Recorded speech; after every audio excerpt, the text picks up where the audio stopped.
In this session, we're going to talk about shapes.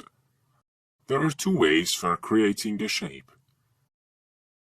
The first one is manually, in which you use pen tool and create the shape. I select pen tool.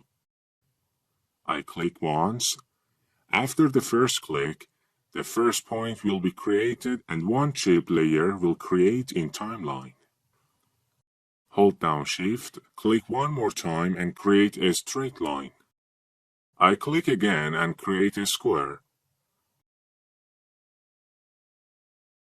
There are some other tools in this menu. For example, Add Vertex tool. It allows us to create a vertex in any point that we want. The next tool is Delete Vertex. Like its name, by this tool you can delete vertexes.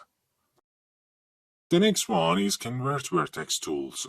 Using this tool, you can edit vertexes. If I click on a point using this tool, point handles of the shape will appear. Thus, you can edit them. As you see, normally when you start editing, you can edit just one handle. But if you want to move both handles together, you should hold Alt and click on the point and drag. How can we open a shape after closing it? For example, if you want to open your shape from this side, you should select 2 points of the side you want to open the shape from. Right-click and from Mask and Shape Path, uncheck the Closed option. You see, the shape opened from the side that you choose. Press Ctrl Z to undo it. This was the manual way. There is another way that you can use these parametric shapes to create your shape. Be careful that none of the layers must be selected in timeline. Since if, for example, this shape layer was selected and you create a rectangle, as you see, this rectangle won't be placed in a separate shape layer, and it will be created in a layer of the previous one. And we don't want this. We want to place the rectangle in a new shape layer. So we unselect all layers and start drawing.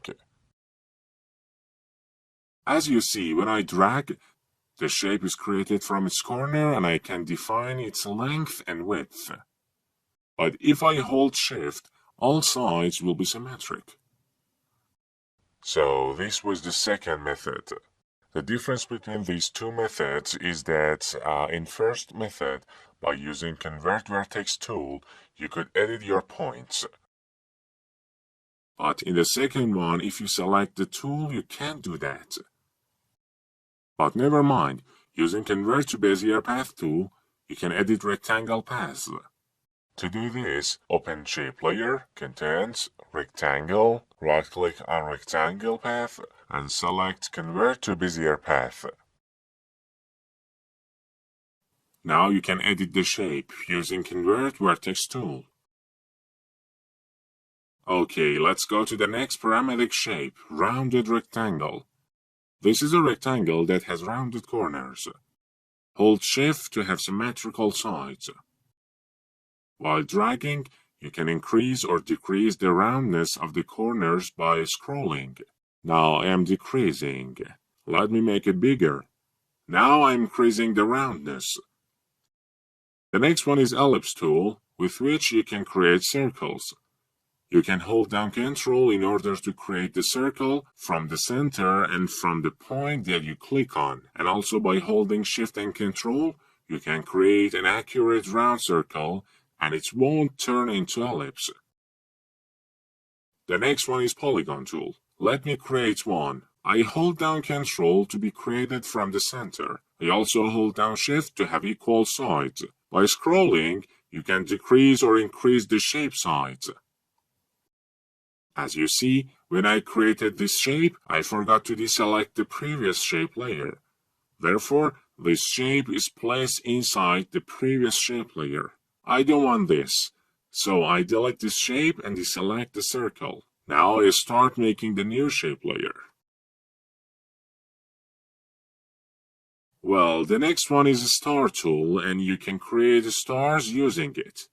By scrolling, you can increase or decrease its wings. By holding Ctrl, you can adjust the wing's length.